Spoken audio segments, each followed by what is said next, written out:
এতটুকু জীবনে ডক্টরের কাছে যেতে যেতে আর ডক্টরের জন্য অপেক্ষা করতে করতে জীবনে অর্ধেকটা সময় পার করে দিলাম। এরকম কথা কেন বললাম আসছি সে কথায়। তো আমি প্রথমেই বলে রাখি, ডেইলি ব্লগ কেন শেয়ার করতেছি। আমার তো এটা রান্নাবান্নার চ্যানেল। তো আমি আমার প্রতিদিনই ডক্টরের কাছে যেতে হয়, এর জন্যই আমি ভাবলাম একটা ডেইলি ব্লগ শেয়ার করি, যেহেতু আমার রান্নাবান্না সেরকম করতে পারতেছি না। তো কেন আমি প্রতিদিনই ডক্টরের কাছে যাই, কি সমস্যা বা কেন বললাম এই কথা, তো বলি সে কথা। তো আমার এই পর্যন্ত 3টেই অপারেশন হয়। প্রথম যেটা হয় আমার ছেলে সিজার হয়, ওটা আমি কোনো সমস্যা মনে করি না, যেটা প্রায় অনেক মানুষেরই হয়। ওটা ছোটোখাটো সমস্যা। তো এরপরে 2020 সাল থেকে শুরু হয় আমার বড় বড় অপারেশন, যেগুলো অনেক বড় ধরনের অপারেশন।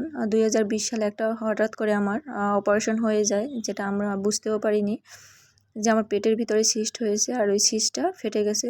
তো আমি বাসায় বসেই হঠাৎ করে অসুস্থ হয়ে যাই, অজ্ঞান হয়ে যাই। তো আমার হসপিটালে নিয়ে যাওয়া হয়। তখনই ওনারা দেখে বলে যে এটা টিউবে কনসেপ্ট করেছে, এর জন্য এরকম হয়েছে। তো সাথে সাথে অপারেশন করা হয়।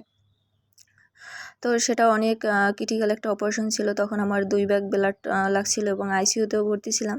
তো যাক সে কথা, তখন ওনারা কিন্তু এই কথা বলছে যে টিউবে কনসেপ্ট করছে, এর জন্য টিউবটা ফেটে গেছে। তো টিউবটা ওনারা ফেলে দিছে এই কথা বলছে, কিন্তু তখন কিন্তু ওনারা টিউবটা ফেলে দেয়নি। এর কারণেই আবারও কিন্তু আমার এই 2023 সাল থেকে আবারও আমি কিন্তু অসুস্থতা শুরু হয়। 2 বছর মাঝে খুব ভালোই কাটছিল। তো ওনাদের ভুলের কারণে, ওনাদের কী ভুল সেটাও আমি বলবো। তো 2023 সালের জানুয়ারি থেকেই আমার আবার অসুস্থতা শুরু হয়। ওনারা টেস্ট করে, এমআরআই করে, অনেক কিছু করার পরে, আলট্রাসাউন্ড করার পরে ওনারা দেখতে পায় যে আমার টিউবের পাশে ছোট ছোট সিস্ট হয়েছে। তো আমার কিছুদিন ভর্তি রাখে, দুইবার 3-4 দিন করে ভর্তি রাখে। তখন ওনারা ওষুধ দেয়, ইঞ্জেকশন দেয়। তার মধ্যে কিন্তু আমার টিউবের যে সিস্টগুলো হয়েছে টিউবের পাশে, ওগুলো কিন্তু সব ছোট হয়ে যায়। তো এরপরে আমি 1 মাস 1.5 মাসের মতন প্রায় সুস্থই ছিলাম। এরপরে আবার আমার এপ্রিল মাস থেকে অসুস্থতা শুরু হয়, যেটা খুব মাথা ব্যথা, হাত পা শুকায়ে যেত, জল থাকতো না হাত পায়ে, এরকম মনে হইতো। তো এরপরে আমার প্রেশারটা লো হতে থাকে সব সময়। এরপরও কিন্তু আমি আবার ডক্টরের কাছে যেতে থাকি। ডক্টর কোনোভাবে কোনো কিছু ধরতে পারে না। হুট করে একদিন আমি আবার পেটে ব্যথা, অসুস্থ হয়ে যাই। এরপরে আবার গিয়ে আমারে এমার্জেন্সিতে ভর্তি করে দেয়। তো ওখানে আমার স্যালাইন দিয়ে রেখে দেয় 4 দিনের মতন। তো তখনও বলে যে আবারও টিউবে কনসেপ্ট করেছে। তখন একটা ধারণা যে আবারও টিউবে কনসেপ্ট করলো, তো আগেও তো একবার টিউবে কনসেপ্ট করছে, সেটা তো ফেলে দিছে। তো এরকম একটা চিন্তাধারা, ওনারা কোনো কিছুই আমাদের ক্লিয়ার কাট বলেনি।